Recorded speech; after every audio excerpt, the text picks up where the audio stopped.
For the past few weeks, I've been grinding out smithing on my skiller to get 99 smithing, and we're finally about to finish that goal now, and we'll be unlocking the best and most consistent moneymaker in free-to-play. Now, PKing or flipping may be better sometimes, but it's never a guarantee.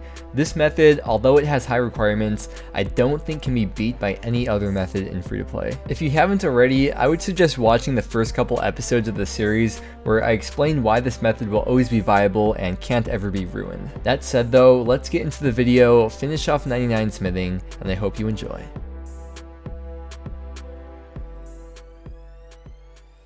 Oh boy, do I have some more exciting news. We got some Slayer XP here, and that's going to give us 14 Slayer. There's the message and the fireworks. No way, dude. We just got these pretty much back to back. It's been like an hour, maybe 2 hours at the most, but there's more Slayer XP from the book, and level 15 Slayer on the skiller, by the way. We can kill banshees. Yes.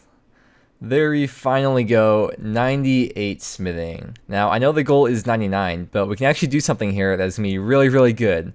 We did, I guess, in a way, kind of finish the account. I mean, not really. The goal is still 99, but we did sort of finish it. I'm going to show you what I mean by that. So first thing we're going to do, so I can prove a point, is that we are going to go over to a free-to-play world.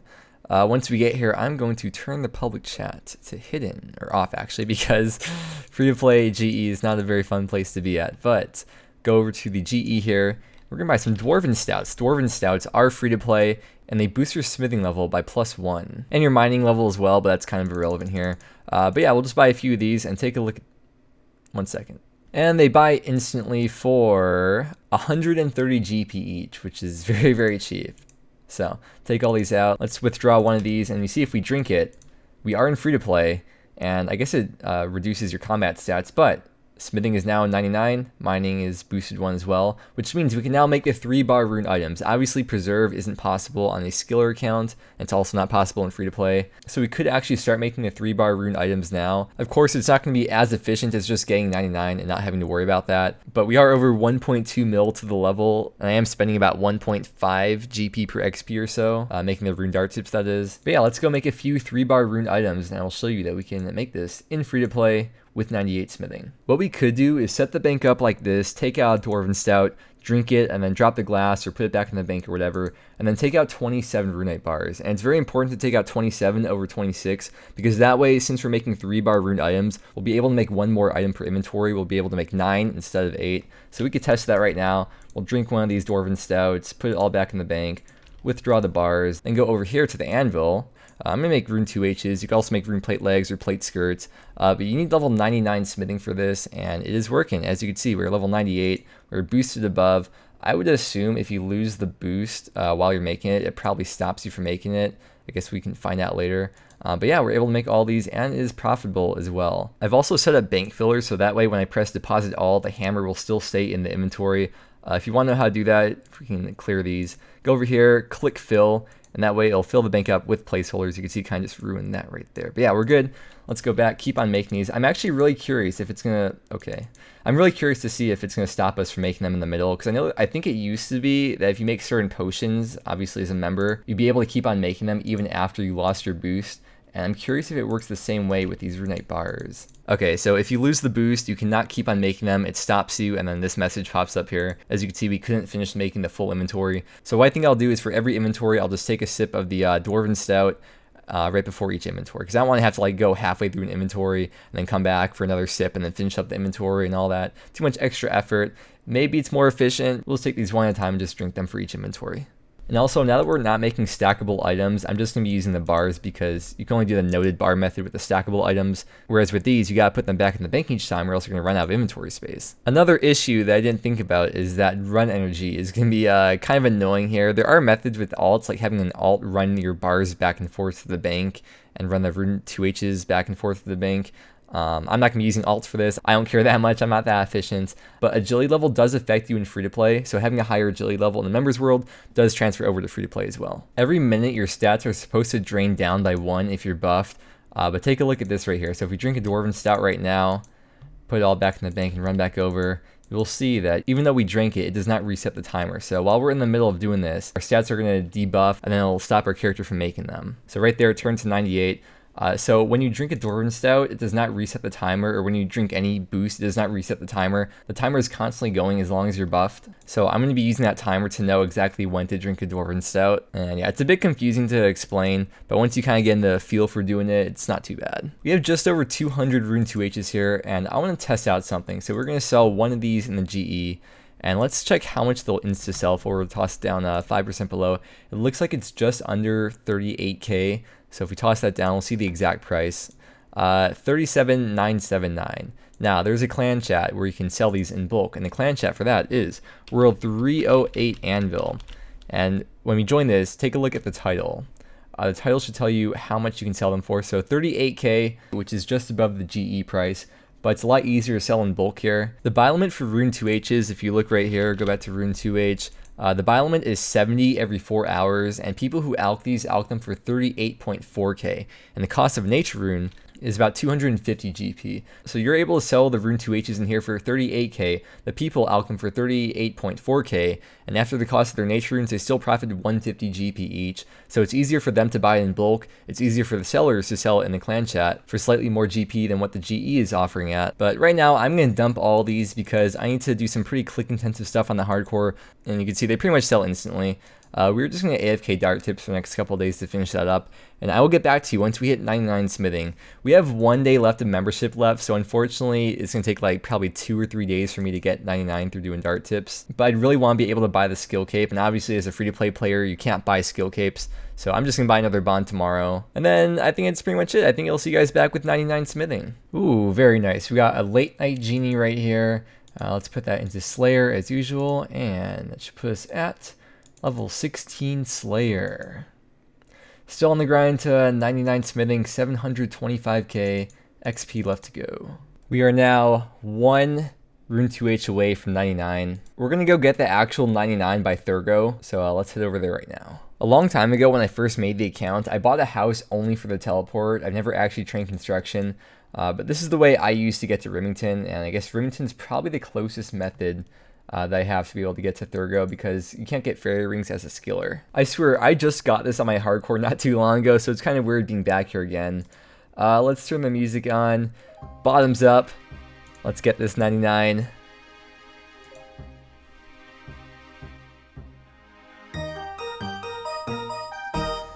Wow. The very first 99 on the skiller. 99 smithing. Let's talk to Thurgo over here. 99k for the beautiful untrimmed smithing cape. I never thought I'd have an untrimmed smithing cape on here. It's like the most random untrimmed first 99 to get, but let's put it on. Oh, it's beautiful. I'm going to change up the robe outfit. I meant to change these slave robes a while ago, just haven't gotten around to it. It looks pretty ugly, but let's go ahead and do the emote.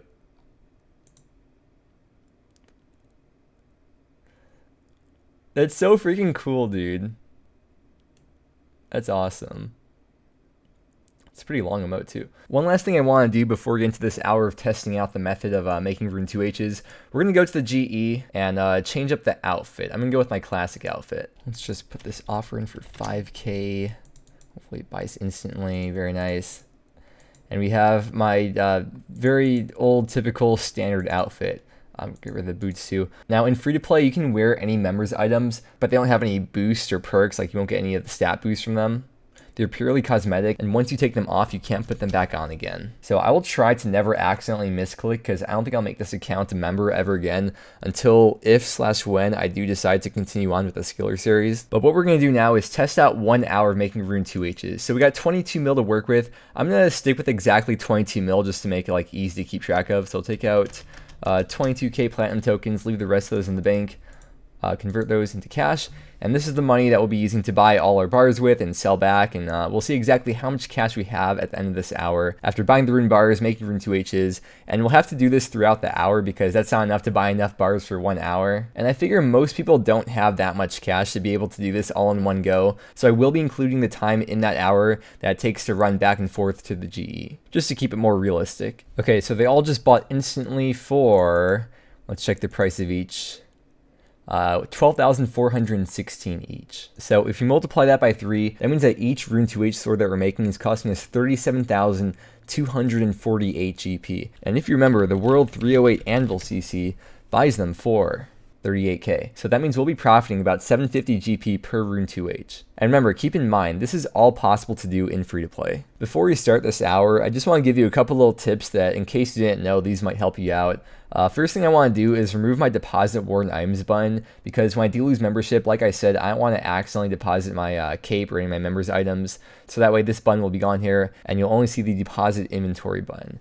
Next thing I'm going to do is remove my hammer, remove the placeholder, and then put in bank filler. So that way I can press deposit inventory and the hammer won't go in there. So if I have my rune 2Hs or rune bars or whatever, I can just take out all these, press deposit inventory, and the hammer will still stay in the inventory. Then I'm going to quantity withdraw all, withdraw the bars, and we can get this hour started now. Let's do it. I'm also going to be keeping track of the XP as well, so we'll also see the XP that we get. If you take a look at my weight with the rune 2Hs in my inventory, I weigh 35 kilos, versus if I have the rune bars in my inventory, I'm 52 kilos. So it would be more beneficial to walk to the anvil and then run back if you care that much and you're not in members and you don't have staminas. It's probably not worth the time using energy potions, because in case you didn't know, energy potions are free to play. Oh yeah, also when depositing stuff in the bank, because I have the withdraw all or the quantity all option, I could just click on this instead. I kind of just go back and forth between either pressing that or just pressing that. Doesn't really make a difference. If you're trying to run to the bank and then walk back,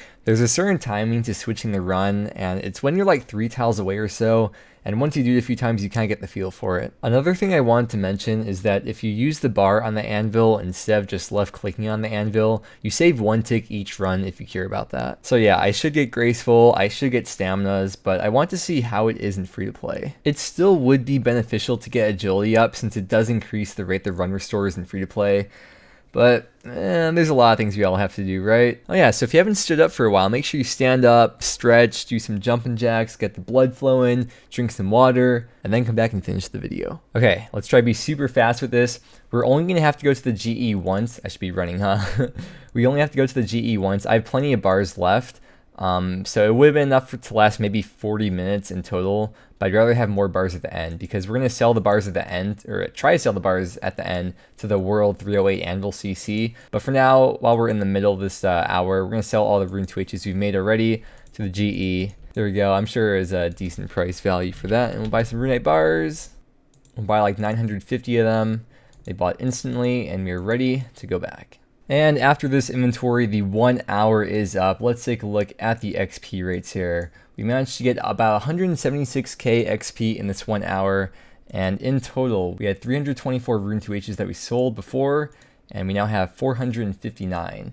So if we add those two together, in total we made 783 rune 2Hs in that 1 hour. And if you multiply that by 3, that means in total we used 2,349 runite bars in the hour. So even without graceful, without staminas, with only 21 agility, and with the trip to the GE, we still managed to get 176k XP per hour. But now let's sell it all off, and then we'll take a look at the profit we made in the 1 hour. So we'll just sell off all the runite bars that we have, just toss it 5% below.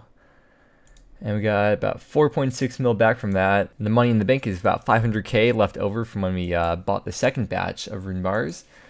Now let's join the clan chat and find someone to buy the bars. So I just hopped over to World 8. I don't think you actually have to be there, but the CC is called World 308 after all, so this is probably the most convenient place to meet up with people. Should we try in the public chat, or just ask some people in the clan chat if they want to buy stuff? We'll just ask anyone buying, I should probably turn a public chat on. Anyone buying rune stuff? See if this works. Oh, there we go. There's a guy right there. So World 308 is the world. Make sure you don't get scammed. So 459 times 38,000 is going to be, it's supposed to be 17.4 mil. Oh. Okay, so 9.5 million divided by 38,000. It's 250. So I'll sell 250 to him. And as you can see, we are profiting slightly over the GE price. 209 left. See if anyone else is going to come up to us and try to trade us for any of these. Oh, and we got a trade already. So 209 times 38k is going to be 7,942k. There we go. Perfect. Thank you very much, sir. And the total GP profit we made in this 1 hour. This is all the cash we got minus the platinum tokens. Started with 22 mil. We now have 22,560,000. We made 560K pretty much as a free-to-play player. I wasn't in the free-to-play world, but it's the same thing. 560K GP profit in 1 hour. That is so good for free-to-play. This has to be the best and most consistent moneymaker for free-to-play. Wow, I was not expecting it to be that much. I was expecting 350 to 400K. You could get a bond in 6 hours of doing this method. Now, obviously, 99 smithing does take quite a while to get, but if you do put in the work and you are able to get a bond from Ogresses, I would highly recommend grinding out 99 smithing one way or another as a member. I did dart tips all the way, but blast furnace is a much better option. Now, as I mentioned in the first video, these prices will always be stable because of the alk value. And not to mention, most people don't have 99 smithing or aren't willing to put the time in for it, so there's not too much competition. I mean, you saw how fast it was to get the trades going. I really hope I covered everything you want to know about this method in the video, and if I didn't, then feel free to ask in the comments. As I said, that's really going to be all for the skiller for now. It almost feels like the end of a season or something, so I guess this is like the end of season 2, you could say. Maybe one day the skiller will make a return, but until then, see you later, boy.